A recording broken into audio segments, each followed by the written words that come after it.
Olá, como vai você do outro lado da tela? Tudo bem? Eu sou o Fábio, meu apelido é Monstro, eu sou professor de Geografia. Mas na aula de hoje eu estou aqui menos como professor e mais como cidadão brasileiro.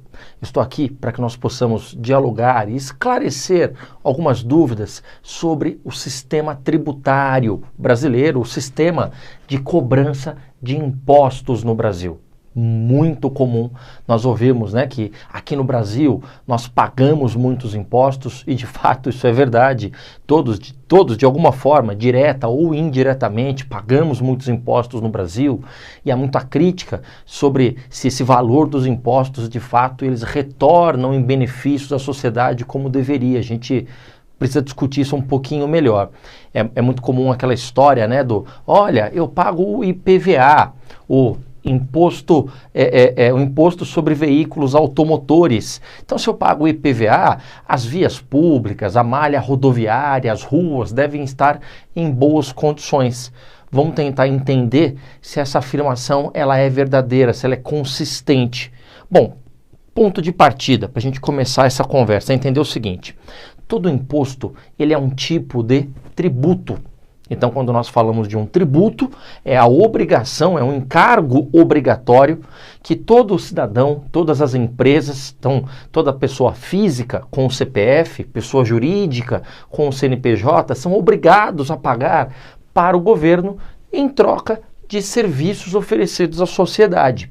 E esses tributos, eles são divididos em diferentes tipos, diferentes categorias. Nós estamos falando das taxas. A taxa é um tipo de tributo, os impostos, um outro tipo de tributo, a chamada contribuição especial, a contribuição social é um outro tipo, um outro exemplo de tributo, as contribuições de melhorias e os empréstimos compulsórios, São 5 exemplos de tributos aqui, mas na aula de hoje eu quero enfatizar esse aqui, o sistema de cobrança de impostos, tá bom?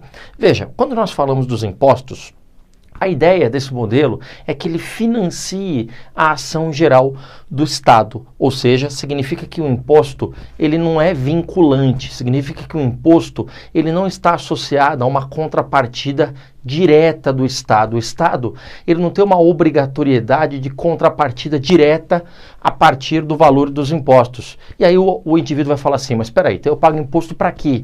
Se o Estado ele não tem a obrigação de devolver de maneira direta.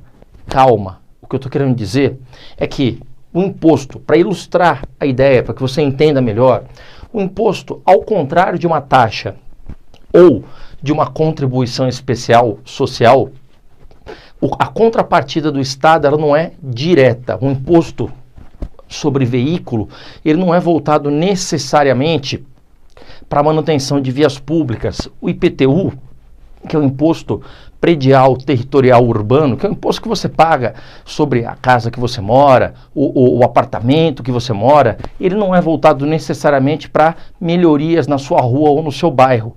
Ou seja, uma taxa, ela deve ter uma contrapartida direta. Então, por exemplo, algumas cidades elas cobram a taxa do lixo.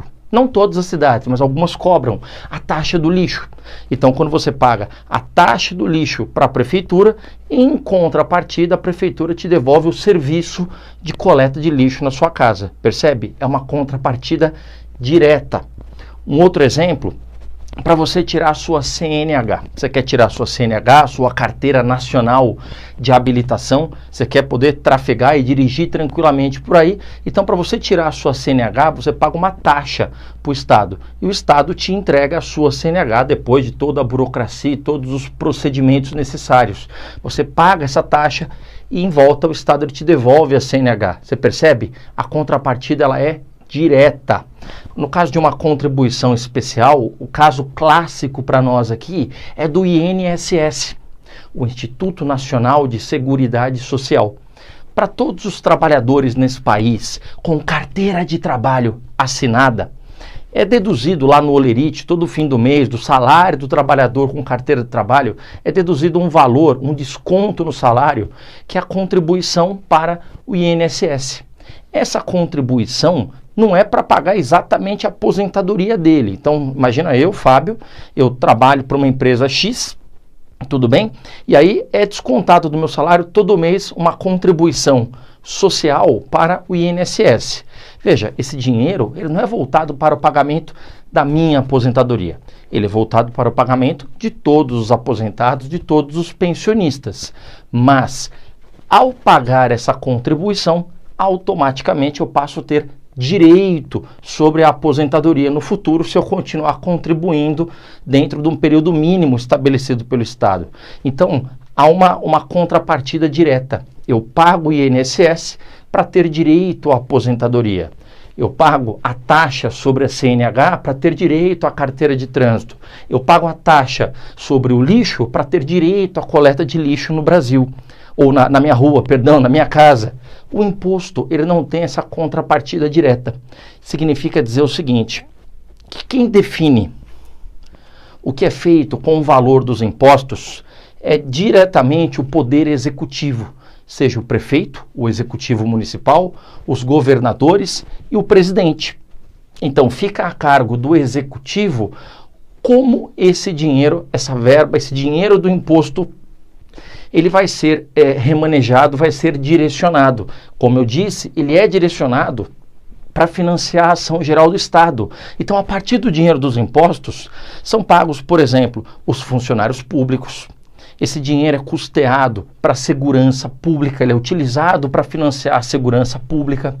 Ele é utilizado para financiar a saúde pública, a educação pública, percebe? Ele tem um direcionamento mais geral. Então, o dinheiro não é só para o hospital do seu bairro, é para toda a rede de saúde pública, toda a rede de educação pública, segurança pública e por aí vai. Ele tem uma destinação mais genérica. E aí o Poder Executivo, ele vai injetando e direcionando esse dinheiro conforme as necessidades e interesses do Poder Executivo. Se ele está sendo bem empregado ou não, aí é outros 500, é uma outra aula que a gente precisa discutir também, tá bom? Outro aspecto importante. Quando nós falamos de impostos, e é esse o alvo da aula, eles são divididos em dois tipos, os impostos diretos e os impostos indiretos. No final das contas, o encargo do imposto é um encargo sobre renda, patrimônio, produtos e serviços. Quando o imposto é sobre renda e patrimônio, é um imposto direto. Quando o encargo ele é sobre os produtos e serviços, então ele é um imposto indireto. Então o imposto ele é uma espécie tributária, ele é um exemplo de espécie tributária cobrada sobre renda, patrimônio, produtos e serviços. E eles são cobrados em todas as esferas de poder. Nós temos impostos diretos e indiretos, municipais, estaduais e federais. E aí forma essa sopa de letrinha que você está observando aqui na lousa. O sistema tributário brasileiro ele é extremamente complexo. São muitos impostos, é difícil você ter conhecimento exatamente de tudo que você está pagando. O contribuinte no Brasil de impostos, ele sofre justamente porque a quantidade de impostos a serem pagos, direta e indiretamente, é muito complexo, é muito variado. Então é por isso que o sistema tributário, na cabeça de muitas pessoas, ele é uma incógnita. Todos somos contribuintes, mas em muitos casos não sabemos como estamos pagando esses impostos. É por isso que é importante você começar a observar nas notas de alguns produtos o quanto de imposto você está pagando sobre cada mercadoria. E quando você paga imposto sobre mercadoria, é imposto indireto. Então, por exemplo, o imposto direto, eu trouxe o exemplo do IPTU, que é o Imposto Predial Territorial Urbano, imposto sobre imóveis, sobre casas, apartamentos, que é o imposto municipal.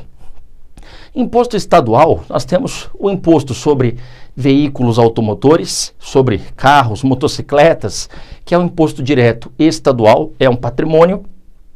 E o imposto, o ITCMD, que está associado à transferência de patrimônio por herança. Então, patrimônio doado por herança ou por doações, ele está sujeito a uma tributação estadual, que é o ITCMD.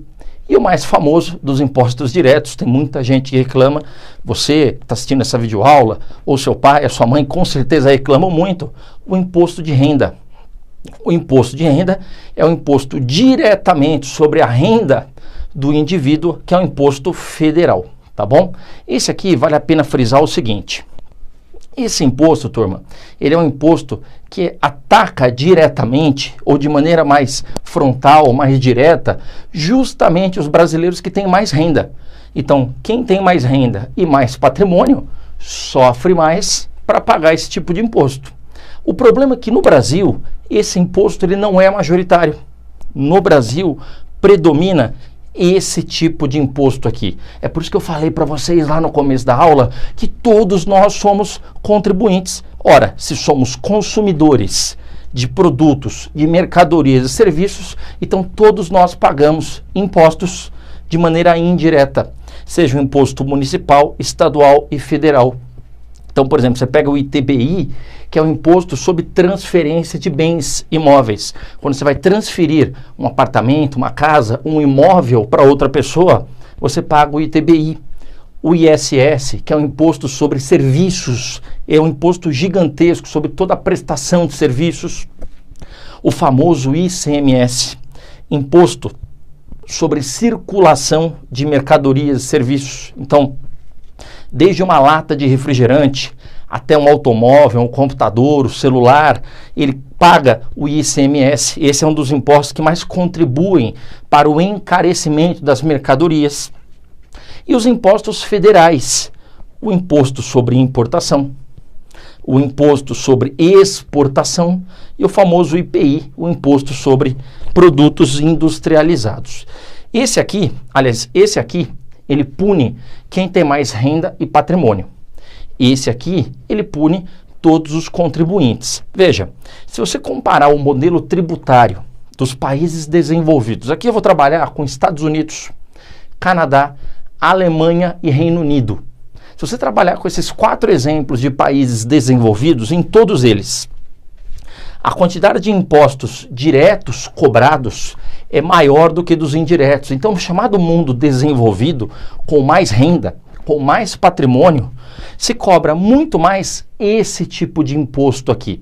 É por isso que quando você compara, às vezes, o valor do celular do Brasil com os Estados Unidos, claro, além da diferença do câmbio, além da diferença do dólar, proporcionalmente os bens de consumo, os computadores nos Estados Unidos são mais baratos, os celulares, os aparelhos eletrônicos, os automóveis, eles são mais baratos lá do que aqui, porque lá nos Estados Unidos há o estímulo ao consumo. Então lá os impostos indiretos, eles são menores.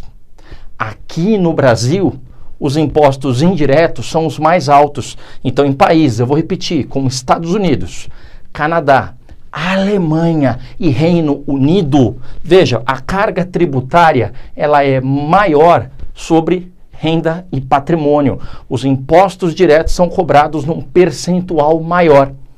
Aqui no Brasil, há uma necessidade urgente de reforma, porque aqui no Brasil nós cobramos justamente o imposto que pune a população de baixa renda. Veja, esses impostos diretos no Brasil, percentualmente falando, comparados a esses aqui, eles são cobrados num percentual bem menor. Nós temos aqui no Brasil um predomínio da carga tributária, um predomínio da carga de impostos indiretos. Então é por isso que o valor geral das mercadorias aqui, elas saem mais caras. É por isso que isso pune a população de baixa renda. Pensa comigo. Se nós vamos comprar uma lata de refrigerante, tá bom? Vamos imaginar que essa lata de refrigerante, ela custe R$3. É um valor assim, ó, um chute, é um valor aleatório para você entender por que esse tipo de imposto ele é ruim para o país, ele é ruim para o consumidor, ele é ruim para as empresas. Veja, uma lata de refrigerante valendo R$3, pode ser? Vamos imaginar que desses R$3, R$1, ou seja, 33% do valor é imposto, beleza? Se você tem de um lado um indivíduo que ganha R$10.000, e de outro lado, um indivíduo que ganha R$1.000. O indivíduo que ganha 10 mil reais, ele vai pagar esse R$1 de imposto sobre a lata de refrigerante. E o indivíduo que ganha R$1.000 vai pagar o mesmo R$1. Esse R$1, ele tem mais peso no salário do pobre do que no salário do rico. Você deu para entender? Eu estou trabalhando com o exemplo de uma lata de refrigerante, mas eu poderia trabalhar com o exemplo de um celular, porque que pesa mais para o pobre comprar o celular do que o rico. Eu poderia trabalhar com o exemplo de um automóvel. Então, nos países desenvolvidos, se cobra muitos impostos. Sim, e esses impostos são devolvidos para a sociedade de maneira mais justa, através de uma educação de melhor qualidade, de um sistema de saúde de melhor qualidade em alguns países, não todos também, através de um sistema de segurança pública que funcione adequadamente, mas nos países desenvolvidos, a maior parte do valor dos impostos, eles são provenientes daqui. No Brasil, de maneira desequilibrada, nós priorizamos os impostos indiretos, o que acaba punindo todos os consumidores, principalmente aqueles de menor renda. É por isso que, no Brasil, nós precisamos urgentemente de uma reforma tributária verdadeira, que se proponha a estimular a produção e o consumo no Brasil. Muitas autoridades no Brasil falam assim, mas olha, se nós baixarmos impostos no Brasil, veja, nós vamos ter uma perda de arrecadação. Depende. Você pode ter uma perda de arrecadação ao diminuir impostos indiretos num primeiro momento, mas num segundo momento, isso pode estimular o quê?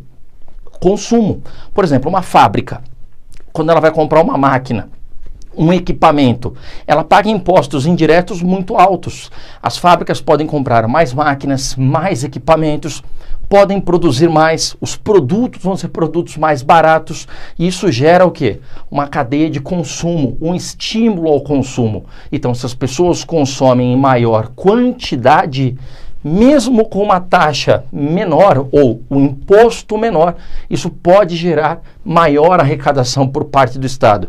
Percebe? O problema é que aqui no Brasil, eu repito, nós continuamos privilegiando esse tipo de imposto e isso acaba punindo o contribuinte de uma forma geral, tá bom? Então, quando você fala em reforma, lembra a necessidade de simplificar o sistema de impostos no Brasil. São muitas letras, é muito complexo, então é importante simplificar para as pessoas e para as empresas e se faz necessário desonerar a carga de impostos indiretos para baixar o valor dos produtos e serviços e assim estimular a produção das empresas, estimular o consumo por parte dos consumidores, tá bom? É isso. Espero que você tenha entendido um pouco mais sobre o sistema tributário brasileiro, em especial a questão dos impostos. Tudo bem? Continue as suas leituras. Um forte abraço a todos vocês. Até a próxima. Tchau.